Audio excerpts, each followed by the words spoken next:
Hello and welcome to my desk. This is a little extra video, as I said I would try and do this week, just as a little bit of feedback, as a kind of like extra little thing. I asked Gemma for a name and she has affectionately suggested what I didn't have time to say on Sunday, and to be honest I think that's quite good. So welcome to episode 1 of what I didn't have time to say on Sunday.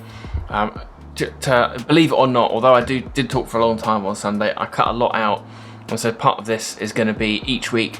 The bits that I had to cut out I'll share here, a bit more informally, a lot more rambly probably, so you have to read between the rambles a little bit. But also kind of a little bit of pre-work, pre-homework, things to get you thinking ahead of the next talk. So Sunday just gone, we talked about the fivefold ministry, and that's what we're going to be looking at for the next 5 weeks.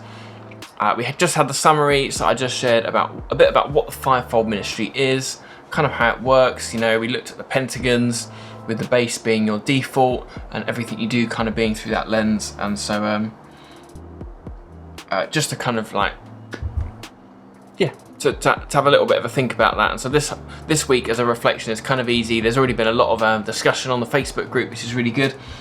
Have a go at doing the fivefold ministry test. There's two, it's basically a short quiz which you answer 40 questions, I think, with a scale of I never do this or I always do this, on various prompts, and from those prompts you get given the answer of in a percentage on each of the fivefold ministries. So for example, you might be 22% pastor, 21% evangelist, down to 4% prophet, or whatever.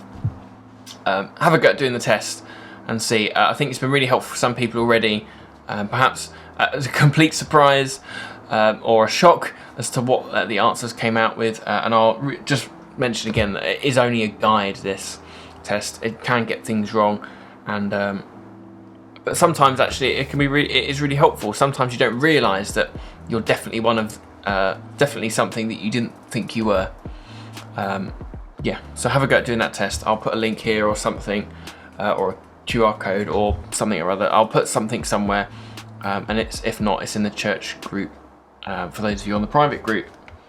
Yeah, the other thing to kind of think about that I didn't share was from 1 Corinthians 12, where Paul talks about being one body, and all the different parts of the body have different roles to play.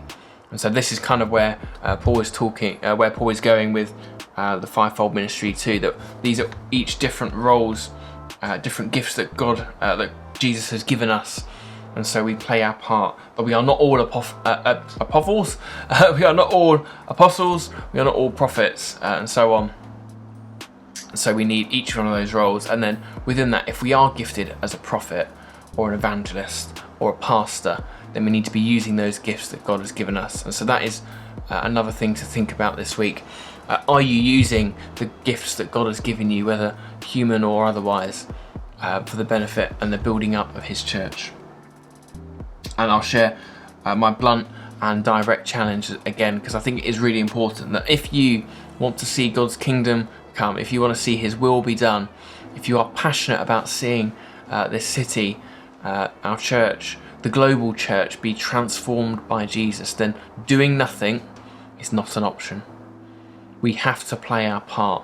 The church needs you to play your part. It needs me to play my part. And while those parts may be different, while we may do different roles, where some of them may be very simple and others much more complicated, as Paul says in 1 Corinthians 12, we are all part of the body. We are different parts with different responsibilities, with different gifts, but that doesn't make us any less important or any less a part of the body. The classic example on this as well, if you've got a dodgy finger or you've got a dodgy toe, it may be a small insignificant injury or insignificant part of the body, but yet it affects how the whole body works. It gets awkward to walk, it gets awkward to do things and hold things. Yeah. And then so some things to ponder ahead of this Sunday's talk, looking at the role of prophet. So this is just to get you thinking about, to kind of preempt some of what I'm going to talk about. If I don't answer the questions on Sunday, then I'll answer them a bit more directly in next week's what I didn't talk about on Sunday, or whatever I decide to call it. here are some questions for next Sunday, looking at the prophet. So what does the word prophet mean? And secondly, how do prophets work? And to kind of help you unpack those two, you can think about some examples of biblical prophets.